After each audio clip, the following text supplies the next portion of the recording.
before you get too comfortable, I'm going to ask you to stand and read a verse of Scripture with me, if you don't mind. It comes from the Gospel of John, chapter 9. Should be on the screen. Is it there? Let's read it out loud together. While I am here in the world, I am the light of the world. Just picture Jesus saying these words one more time. While I am here in the world, I am the light of the world. Okay, have a seat. We're going to go back now and get the context of this story because it's a pretty amazing story that comes from the Gospel of John. I'm going to read it starting at the very top, so just follow along with me. It says, as Jesus was walking along, he saw a man who had been blind from birth. Rabbi, his disciples asked him, why was this man born blind? Was it because of his own sins or his parents' sins? It was not because of his sins or his parents' sins, Jesus answered. This happened so the power of God could be seen in him. Then he says in verse 5, while I'm here in the world, I am the light of the world. Then he spit on the ground, made mud with the saliva, and spread the mud over the man's eyes. And he told him, go wash in the pool of Siloam.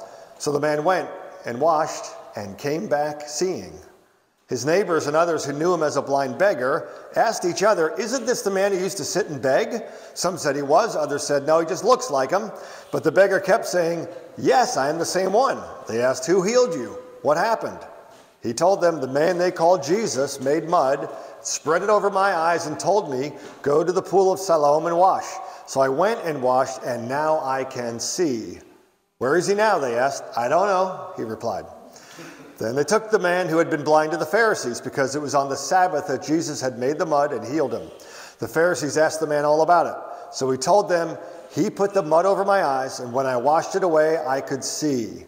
Some Pharisees said, this man Jesus is not from God, for he is working on the Sabbath. Others said, but how could an ordinary sinner do such miraculous signs? So there was a deep division of opinion among them. Then the Pharisees again questioned the man who'd been blind, and they demanded, what's your opinion about this man who healed you? The man replied, I think he must be a prophet. The Jewish leaders still refused to believe the man had been blind and could now see, so they called in his parents. They asked them, is this your son? Was he born blind? If so, how can he now see? His parents replied, we know this is our son. We know that he was born blind, but we don't know how he can see or who healed him. Ask him, he's old enough to speak for himself. So again, they called the man who had been blind and told him, God should get the glory for this because we know this man Jesus is a sinner. I don't know if he's a sinner, but I do know this. I was blind and now I can see. But what did he do? They asked. How did he heal you? Look, the man exclaimed, I told you once, didn't you listen? Why do you want to hear it again? Do you want to become his disciples too? He's getting a little saucy now, okay? Then they cursed him and said, we are disciples of Moses. We know God spoke to Moses, but we don't even know where this man comes from. Well, this is strange, the man replied. He healed my eyes, and yet you don't know where he comes from? We know that God doesn't listen to sinners, but he's ready to hear those who worship him and do his will. Ever since the world began, no one has been able to open the eyes of someone born blind. If this man were not from God, he couldn't have done it. Here's the response. You were born a total sinner, they answered. Are you trying to teach us? And they threw him out of the synagogue. When Jesus heard what had happened, he found the man and asked, do you believe in the Son of Man? The man answered, who is he, sir? I want to believe in him. You have seen him, Jesus said, and he is speaking to you. Yes, Lord, I believe, the man said, and he worshiped Jesus. That's just, to me, just a wow story. Wow. So a blind man sees here. Now, in some remote way, I can sort of get that because I can't read or see detail without my glasses on. I feel kind of blind. I mean, I can get through okay in life. I can drive and play golf and stuff like that, but I have no chance of reading or seeing any kind of details and pictures or anything like that. So I kind of get it. It's a bummer, but true. The lens function of my eyes is compromised. I don't have perfect vision. Most of you don't either. Now, you and I have a lens through which we see everything in life, how we see ourselves, how we see others, the way we see the world. Like, is the world a safe place or is it a dangerous place? Is spirituality about God or is it about me? How do I see Jesus? I mean, even the way that we see Jesus is affected by the lens that we see everything through. Now, most of us all believe that we see Jesus clearly. I mean, we know what Scripture says. We know what Jesus is all about. But as we're going to see today, that can be a little trickier than we think. So this story starts out with a literal blind man, cannot see. Ends up being the only person in the whole story, ironically, who can see Jesus clearly. Now, this blind man lived in a time that was very, very different than ours. There was little to no social services for someone that was born with a disability. So this blind man is left to beg for money for his very existence. And the best place to beg was at the gate going into the temple, because you catch people going in and maybe either generosity or greed or guilt was at work, and those would be good motivations for people to give something. And he doesn't care which motivation is there. Either one's fine as long as it puts some money in his little cup. So this blind man is begging there when Jesus and his disciples walk by. And just do your best to sort of envision this, because as Jesus and the disciples walk around, they're probably talking about God and humanity as Jesus is teaching them. Then one of the disciples sees the blind man sitting there, and it spurs a theological question in him.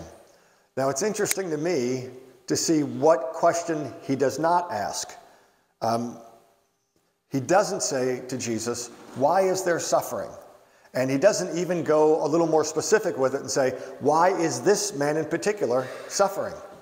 The disciples don't ask that question because they believe they already have the answer to it. And you can tell by the question that they actually do ask. "Rabbi, who sinned? This man here or his parents?" So the disciples are convinced this man's blindness is the result of some sin in his life or some sin in his family's life. This was the lens through which they interpreted suffering in their day. Actually, it was the lens that most Hebrew people in that day interpreted life and suffering and faith. Essentially, it kind of went like this. If you were good, meaning you followed the laws of Moses strictly, then good things happen to you. Praises go up and blessings come down. It's as simple as that. But if you're bad, if you don't, to them this means if you don't follow the laws of Moses very strictly, well then you should expect bad things in your life. You should expect to suffer. But Jesus just sweeps away that whole notion, that whole hypothesis that this man is suffering because of his own particular sins. Instead, Jesus responds to his disciples by saying these great words in verse 3. "It was not because of this man's sins nor his parents. This happened so the power of God could be seen in him." And he's not just talking about this man seeing again, although Jesus does heal him. It goes deeper.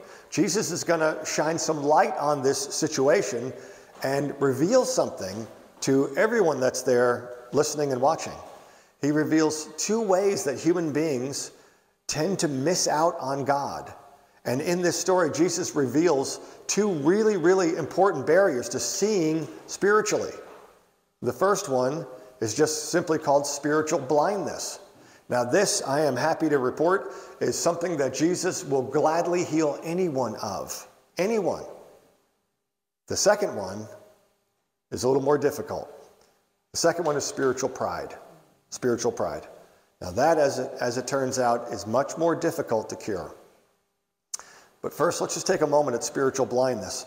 This blind man here would have been a social reject, for lack of a better term. The assumption that the disciples had about him, that his sin had brought on this cursed blindness, or maybe his family's sin, that would have hung over his entire existence. Every day going out to the temple gate, he would have lived under the guilt and the shame of all that. And to add insult to injury, this man would be dependent on others to get around, to get to the gate in the morning, to get back home afterwards. He's very, very vulnerable, utterly dependent upon others. Now, stay with me for a minute. There's an interesting social chart that shows the relationship between authority and vulnerability. It's really interesting. If you think about it this way, we all start out as babies in a place of very, very low authority. We have no ability to make any decision for ourselves. Beyond that, babies are ultimately vulnerable. Without, committed love and care, they are at the mercy of a very cruel world. They're defenseless. They are very highly vulnerable as you can get on this earth probably. But listen, as we grow, our propensity is to shoot for that place of high authority with very low vulnerability. That appears to us to be the sweet spot. Like, give me all the control, give me all the decision-making power and I want all the benefits of having position, but I don't want any exposure to harm. That's what we're after. So we feel like we're hemmed in and we're untouchable.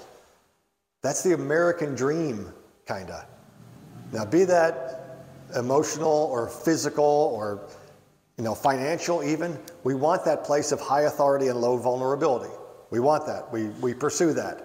But that's not actually the healthiest place to live, and more on that in just a minute. Here's the truth that we need to be in touch with. Most people, and we would assume this, most people globally live on the other end of the spectrum with very low authority and very, very high vulnerability. Very little decision-making power over their own affairs.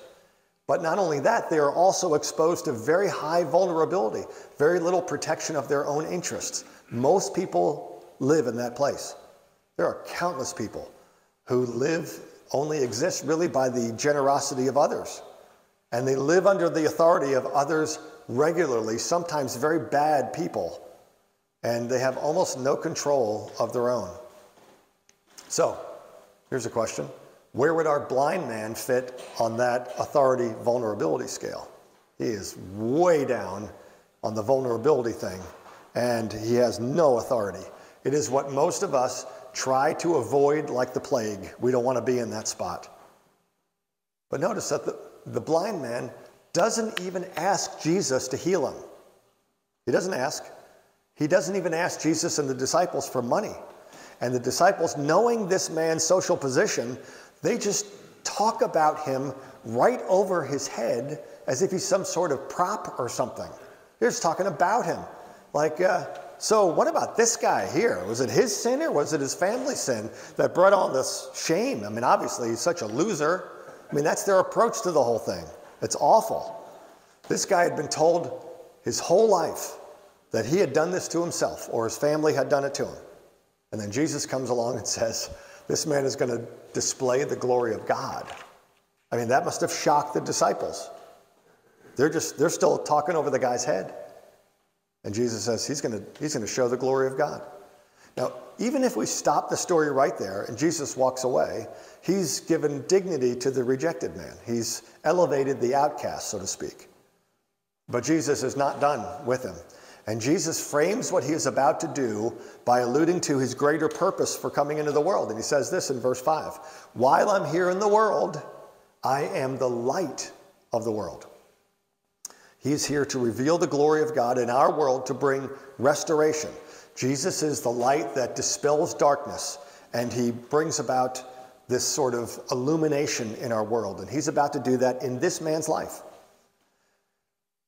Now, the next thing that Jesus does is really pretty gross. I mean, if you're like me, you read through portions of the Bible and you get to something weird and you just go, oh, that's kind of weird, and you just kind of move on and ignore it. But what Jesus does here is not normal. I mean, think of how much spit it takes to create 2 spa treatments for somebody's eyes. I mean, that's a lot of loogie. That's a lot of loogie. So the story gets really wildly detailed at that point for some reason, and Jesus kind of molds it like silly putty and spreads it on the guy's eyes. And then he tells the guy to go across town and wash in this particular pool, the pool called Siloam, and rinse it all off. But Jesus doesn't even go with him. He just says, all right, off you go. Be on your way. So, and I wondered why Jesus did this. Why not open your eyes and see? Because usually Jesus, when he heals someone, he says something very, very specific, doesn't he? Pick up your mat and walk. Stand up and walk, or your faith has healed you. Or Lazarus, come forth out of the tomb. But for some reason, there's just spit and mud, and off you go here with this guy. But it turns out to be a pretty amazing part of this guy's journey because he's obedient to Jesus even when it doesn't make sense to him. There's no real logical reason. It's not like there's a formula that says, put mud on your eyes, go wash in this pool. That's not been done before. This guy doesn't know Jesus. He doesn't know how to trust him yet. It doesn't make a lot of sense to him practically. He's just obedient. He's just obedient, simple obedience. It makes me think that there's probably some people in the room today that Jesus may be asking to do something that sounds weird, something that doesn't make sense on paper, something that your parents would advise you against. Just a faith step, a bona fide faith step. Because Jesus here is asking for faith and obedience. He's not looking for competence. Competence is not a prerequisite for obedience. Jesus could have found a lot of people more competent than this guy, but that's not what he's looking for. Beyond that, this man, he did not earn a healing from Jesus. He didn't earn it. He didn't even show that much faith, to be honest with you. He just did what Jesus asked him to do, even when it didn't make sense. So off he goes. He goes, makes his way over to the pool. He washes it off. And what do you know? All of a sudden, he can see. Blind eyes are open. He's no longer blind. Everybody around him is tripping out. They're all like, is this true? Could this be? Is this even the same guy? Are you the guy? Are you the guy? And he's like, yeah, it's me. It's me. Oh, hey, Bob. I recognize the voice. Good to see you finally. And the people are confused. Rightly so. This man's been blind his whole life. This is a very, very strange thing to happen. And so they ask him the inevitable question, how did this happen? For those that were not there watching, how did this happen? It says, the man they called Jesus made some mud, put it on my eyes, told me to go to Siloam and wash. So I went and washed, and I can see. It's a pretty straightforward account. But then this man is put through a brutal inquisition by the religious leaders because they're all divided in how they think about Jesus. Some of them believe he must be from God because he's doing some amazing things. But others dismiss Jesus because he didn't keep the commandments the way they thought people should keep the commandments. And specifically, these religious leaders believed that Jesus was a sinner because he had done this healing on the Sabbath. And Jesus would later address that topic, and he would put the Sabbath back in its right order by defining it and saying that the Sabbath was made for man, not man for the Sabbath. In other words, the Sabbath was given by God to people with a purpose, to bring restoration, to bring renewal to people. And the religious leaders had gotten that whole deal out of order and made it into a mandate to control people and control their behavior. Now here is where we begin to see the effects of spiritual pride, which is that second thing that Jesus reveals in the story. So the blind man is brought before the Pharisees. And the Pharisees, remember, are the elite class of their culture. They're the most educated. They're the most respected. They're the ones with the most power in that day. They were also incredibly insulated from the community. They were accountable to almost no one, and they lived their lives separated from the commoners. They were distant. Now, if you go back to that authority and vulnerability scale, they're living the dream. They got all the power, and they have no vulnerability whatsoever. And listen, that actually has an effect on them and their ability to hear this man's testimony with an open, humble heart. So let me just pause, and I'll ask this. Just think about this. Is there some way in which you are striving for that upper spot of really, really high authority and very, very little vulnerability? We have lots of control and very little exposure at all. Are you trying to insulate yourself perfectly? Just want to caution you. You may gain a lot in this world, and you may become, in the doing, you may become so hard-hearted and so blind to see that Jesus could be right in front of you and you would miss him. Don't let that happen. Vulnerability is not a bad thing. It's not a bad thing. So they go back to this blind man and they ask him how it happened and who the blind man thought Jesus was. And the man's answer was really simple. He goes, I don't know. I don't have answers for you. I can't check the boxes you want me to check. I can't even tell you if Jesus is a sinner or not. I only know that one thing. I was blind and now I see. So we come into the moment of truth for the onlookers, the religious leaders and everyone there. So when the men in authority have the chance, when they're presented with the opportunity to slide their scale into a little bit of vulnerability, to lay down some of their authority and listen humbly, they can't do it. They won't do it. Their authority is being threatened. I mean, if they don't have control, if that framework begins to break down, who knows where this could lead? They like their security. They love their security. And they're threatened by Jesus. And Jesus doesn't fit into their understanding of God. And this is the incredible irony of this story. A blind man can see Jesus clearly, and yet these spiritually proud people are too blind to see Jesus. So the Pharisees can feel their authority being threatened, and they do exactly what you'd expect them to do when someone like that feels threatened. They go on the attack. They attack. You're just a dumb sinner. Are you really trying to lecture us? I mean, you can hear the condescension in their voice. Matter of fact, there's intimidation happening there as well, because in verse 22, it says this: anyone who acknowledged Jesus as the Christ would be thrown out of the synagogue. Now, I don't know how much time passes between this man's healing and then the Inquisition, but soon afterwards, he's on the street again. Not blind, thank Jesus, but he's out there again. And Jesus is not done with him. He goes to him.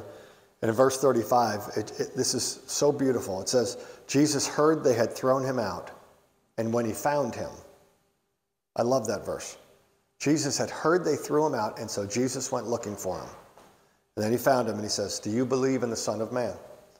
Who is he, sir? The man asked. Tell me so that I might believe in him. Jesus said, you have now seen him. In fact, he is the one speaking with you. The man said, Lord, I believe. And he worshiped him. This is the compassion of Jesus. I mean, he sees us. He sees you right now, right in whatever it is that you're going through. He seeks to find those who have been thrown out, overlooked, passed over, ignored by others. He sees us. And notice this man's response. He believed in Jesus, and not just that. It says he worshiped him. He understood who he was, and he worshiped him. This man could see now, physically and spiritually. He saw who Jesus was, and he worshiped him. The religious leaders saw who Jesus was, and they rejected him. And not long after this, they killed him. So, this is the upside-down kingdom of God, where authority is matched with vulnerability. Because think about this. Jesus has ultimate authority, doesn't he? Ultimate authority. He can restore anything in the physical realm that he wants. He can heal the sick. He can heal the broken. He can heal the brokenhearted. He was the wisest teacher who ever lived. He had thousands of followers while he was walking the earth, millions upon millions after he's gone in the generations that follow. So he had incredible, unlimited authority. And at the same time, at the height of his authority on earth, when his disciples believed that the all-powerful Jesus will now overthrow Rome, get rid of the oppressors, and liberate the people of Israel, he does something different, wildly different. When Jesus is at the height of his earthly authority, he allows himself to be captured and tortured and eventually killed at the hands of these very same religious leaders. In other words, Jesus is the perfect example of living in full authority and yet full vulnerability. This is the upside-down way of living in God's kingdom. Don't flee vulnerability. It is what God uses to keep our hearts tender towards him and towards other people. Protecting ourselves at every turn hardens our heart. Don't kid yourself. It will. Jesus says now, the least are the greatest, and the greatest are the least.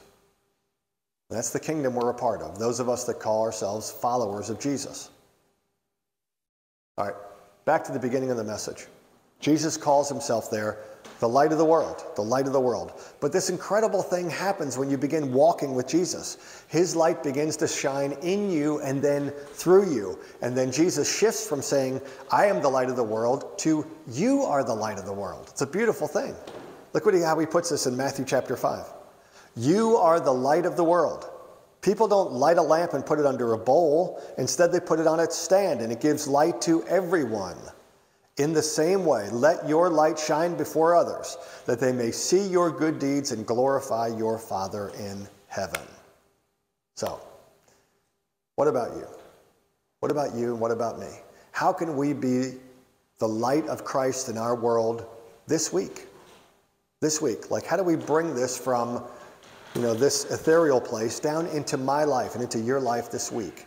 I want you to ask God about that. We're going to pray in just a moment. Lord, how can I be light in my world this week Maybe it has something to do with Easter and bringing someone with you. Maybe it has something to do with you sharing something with someone in your life that's in need, praying for someone, being available for someone. God will speak to you if you ask him.